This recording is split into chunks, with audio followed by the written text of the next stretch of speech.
Mr. Greedy is helpfully heavy.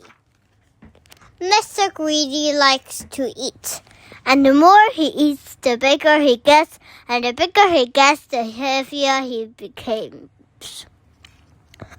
Which was a problem, as you will see. Mr. Greedy woke up and yawned and stretched. Crack, bump.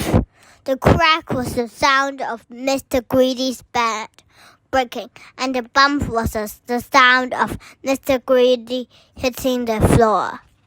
"Oh dear," said Mr. Greedy. Mr. Greedy got up off the floor and went into the bathroom and ran a bath.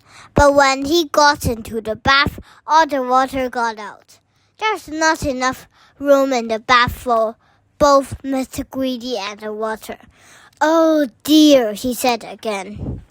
Mr. Greedy looked at himself in the mirror. He has a wide mirror, but he was even wider and could not see very much of himself. "Oh dear." He went downstairs for breakfast. As he waited for the bread to toast, he let his hand rest on the loaf of bread and squashed it flat. He even had heavy hands. After a large breakfast of squashed toast, he leaned back in his chair. There was another loud crack and bump. He found himself on the floor again. "I wish I wasn't so heavy," he sighed to himself. Now Mr. Greedy had been invited to Mr. Uppity house for lunch.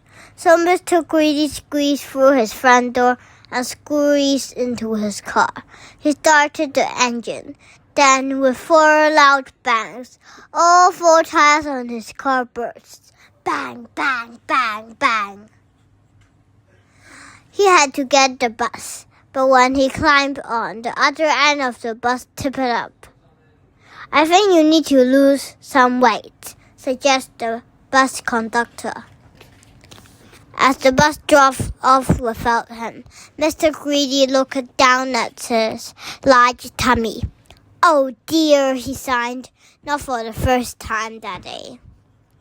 Mr. Greedy had to walk all the way to Mr. Uppity's house. He was very tired and very hot and very hungry when he got there. Mr. Uppity lived in the biggest house in big town. Mr. Uppity was very rich.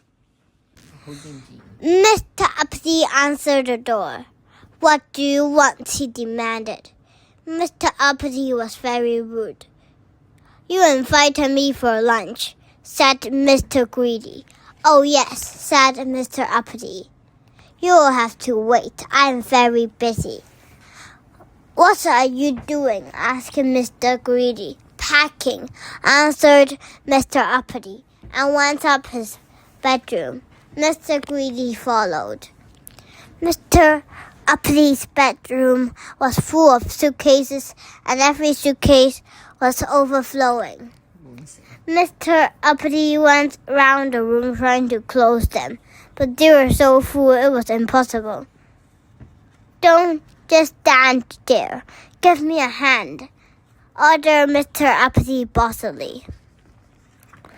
Mr. Greedy tried pushing a suitcase shut, but it was no good. Then he had an idea. He sat on the lid of the suitcase, and because he was so heavy, the suitcase closed. "Brilliant," said Mr. Uppity. "You can shut the rest." Mr. Greedy beamed. For the first time in a very long time, Mr. Greedy had found something useful that he could do. And on his way home, Mr. Greedy had an idea. An idea that meant he could be useful every day. He went to the local newspaper and placed an advertisement.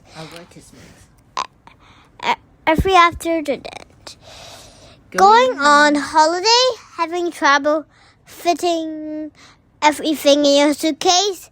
Then call Mr. Greedy, the expert suitcase squasher. Mr. Greedy had found himself a job.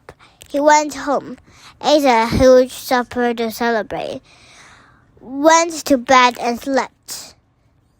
And do you know how he slept? I'll tell you. He slept heavily. The end.